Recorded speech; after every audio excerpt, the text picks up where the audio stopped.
Ali məhkəmədə xaricdə təhsil və iş üzrə Smart Business Group şirkətinin direktoru Anar Xəlilovun barəsində olan cinayət işinə baxılıb, Telegrafın əldə etdiyi xəbərə görə o, tamah niyyəti ilə etibardan sui-istifadə etmə və aldatma yolu ilə özgənin əmlakını qanunsuz və əvəzsiz olaraq ələ keçirməkdə ittiham olunur. İstintaq materiallarına əsasən Xəlilov aldatdığı insanlara xaricdə 100% zəmanətlə təhsil vəd edib, o, vətəndaşları inandırmaq üçün yaratdığı internet saytı və sosial şəbəkələrdə özünü xarici təhsil üzrə məsləhətçi, ekspert kimi təqdim edib.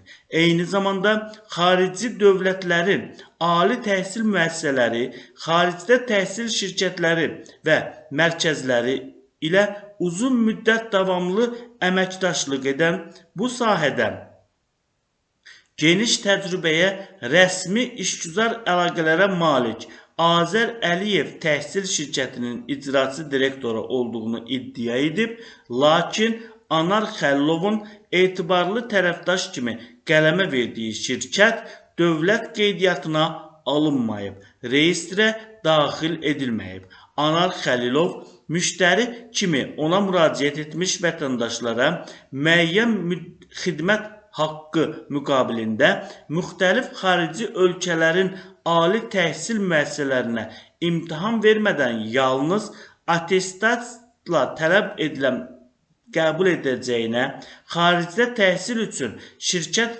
tərəfindən göndərilən tələbələrin gedəcəyi ölkələrdə qarşılanma və yerləşdirmə xidmətləri ilə təmin ediləcəyinə, müştərilərin öz vəsaitləri hesabına yataqxana və təhsil haqqı xərclərinin ödənişini həyata keçirəcəyinə dair yalan vəd verib. İttihama görə Anar Xəlilov 4 nəfərə qarşı dələduzluq edib. Onlardan birini Onkudus Mais Universitetində tibb ixtisası üzrə tələbə kimi qəbul etdirəcəyinə vəd edib, 6500 manatını alıb. O, digər zərərçəkmişləri də həmin universitetin müxtəlif fakültələrinə qəbul etdirəcəyi adı ilə dələduzluq edib.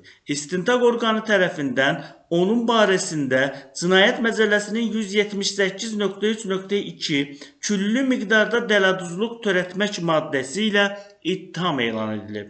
Məhkəmədə təqsirləndirilən şəxs qismində ifadə verən Anar Xəlilov ona elan olunmuş ittiham üzrə özünü təqsirli bilməyib. İfadəsində göstərib ki, 2013-cü ildən etibarən fərdi sahibkar kimi fəaliyyətə başlayıb, təhsilə yardım sahəsində sahibkar kimi qeydiyyatdan keçib. İş üzrə adı keçən zərərçəkmiş şəxslərlə öz imzam və möhürüm ilə müqavilə bağlamışam. Cinayət işinin materiallarında güya özümü Azər Əliyev kimi təqdim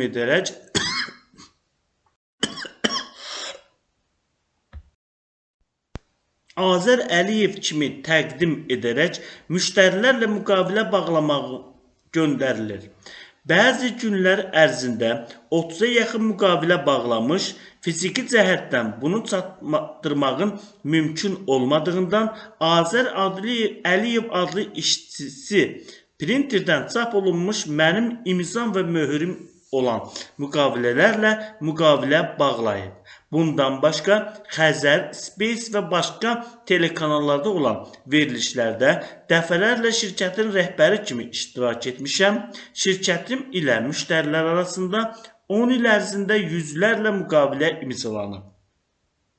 Həmin müqavilələr imzalandıqdan sonra bizim çalışdığımız yerdə yerləşən Şəfəq Tərcümə Mərkəzinə göndərilib. Orada da notarial qaydada təsdiqlənmək üçün notariusa təqdim olunub, deyə təqsirləndirilən şəxs ifadəsinə belə yekun vurub. Bakı Ağır Cinayətlər Məhkəməsinin hökmü ilə Anar Xəlilov 5 il müddətinə azadlıqdan məhrum edilib. Hökmdən narazı qalan təqsirləndirilən şəxs apellyasiya şikayəti verib, o, ittiham üzrə ümumi ziyanı tam ödədiyini, ziyanın 50% məbləğində dövlət büdcəsinə ödəniş edildiyini, lakin 1-ci instansiya məhkəməsi tərəfindən həmin halın nəzərə alınmadığını, ailənin yeganə oğul övladı olduğunu, atasının orqan çatışmazlığı xəstəliyindən əziyyət çəkdiyini və ölüm əyağında olduğunu göstərib. Apellyasiya şikayətinin təmin edilməsini xahiş edib. Bakı Apellyasiya Məhkəməsinin qərarı ilə şikayət təmin olunub. Apellyasiya şikayətini araşdıran hakimlər heyəti Cinayət Məcəlləsinin 73-1.3-cü maddəsini rəhbər tutaraq Anar Xəlilovun cinayət məsuliyyətindən azad edib, cinayət işinə xitam verib. O, məhkəmə zalından azadlığa buraxılıb. Bu qərardan narazı qalan dövlət ittihamçısı kassasiya protesti verib. Dövlət ittihamçısı təqsirlənən şəxsin barəsində ağırlaşdırıcı halların müəyyən edilməsi üçün Bakı Apellyasiya Məhkəməsinin qərarının ləğv edilməsini, işin yenidən Apellyasiya Məhkəməsinə qaytarılması barədə qərar verilməsini istəyir. Ali Məhkəmədə hakim İlkin Rəcəbovun sədrliyi ilə keçirilən prosesdə qərar elan edilib. Qərara görə protest təmin olunub. Bakı Apellyasiya Məhkəməsinin qərarı ləğv edilib və iş yenidən araşdırılması üçün apellyasiya instansiyasına qaytarılıb. Yaxın günlərdə bu iş üzrə yenidən məhkəmə araşdırması başlanacaq.